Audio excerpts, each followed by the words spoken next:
The Fat Controller was refurbishing the big station at the end of the line. To keep delays small, he decided he would need a reliable engine to help with the work, which is why one evening, he arrived at the sheds to find one. Knapford Station has been useful for many years, but it's time for it to be repaired. I need an engine to help me with the repairs. There was a brief silence among them until, "Please, sir, I like to help." To many surprise, it was Edward who spoke up. "Ha! An old engine like you," James began. "You'd break down before you reached the station."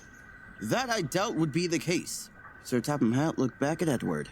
"Are you sure you'd be capable of taking on this task?" "With pleasure, but I'm worried if Boko and the others would manage without me," Edward said.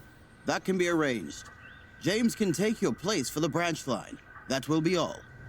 And Sir Topham Hatt left. James was left at a loss for words. Edward, on the other hand, was secretly overwhelmed by the huge task ahead, which Thomas could recognize on his face.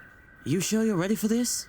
Edward gave a warm but worried smile. "I helped build Knapford before, so I might as well help repair it." Thomas smiled back, but secretly, he was worried too. The next several days, Edward began the repairs on the big station. They had to be very careful so as not to cause an accident.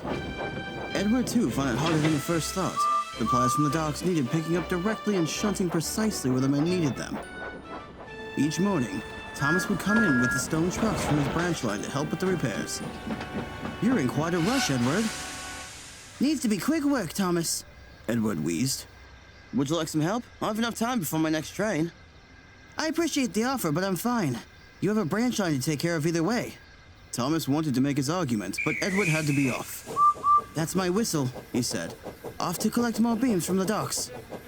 "I'll see you then." Thomas trailed off. When Thomas returned to the sheds, he found he was nowhere to be seen. "Where's Edward?" Thomas asked. "Still working," grunted Gordon, trying to sleep. "I'm getting worried. He seems to be pushed beyond his limit." "Forget Edward. What about me and those rotten twins?" James fumed. "Branch line work is leisurely compared to the work Edward is doing," Thomas shot back. "Shunting is easy work," grunted Gordon. "Never mind about him, little Thomas." "Since when did you know anything about shunting? You three went on strike last time you had to." "Well, whatever the reason," Henry interjected. "Gordon's right. Edward is complacent where he is now. It's best not to get in his way." Thomas felt frustrated at the big engines and fell discontentedly asleep.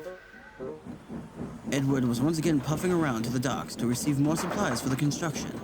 However, he was most tired as ever due to the hard work.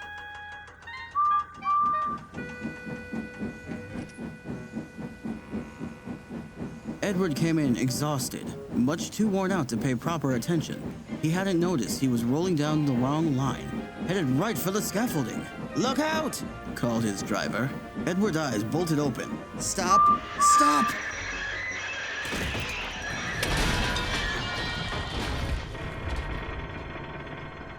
Thankfully, no one was hurt. But Edward was in grief. Thomas was quickly on the scene with the cranes and was glad Edward was okay.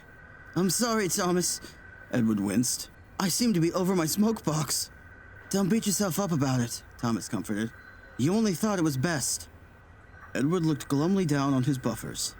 "I know, Thomas, but all I did was create more trouble than I should." "Well, that depends. Are you okay if I lend a buffer? I don't think you would mind if I finish the job while you're gone." Edward could only grin. "Thank you. Then I would gladly appreciate that." The next week, Edward returned home from the works. He was greeted with whistles and cheers and the sight of the big station complete at last. "Welcome back, Edward," bubbled Thomas. "I'm afraid you missed the repairs." "So I see," Edward smiled. "I hope it wasn't much of a hassle." "Oh, don't worry," Thomas smirked. "I've had some help." "And it was miserable," James wheezed angrily. "I had to put up with those troublesome trucks while you were gone." Edward winked at Thomas. "Really, James? I'm amazed you didn't break down before reaching the siding. Then you wouldn't have to work with them at all." And the two blue engines chuckled at their own wit. James wasn't sure, but he felt that both Thomas and Edward had both lost their sense of hard work.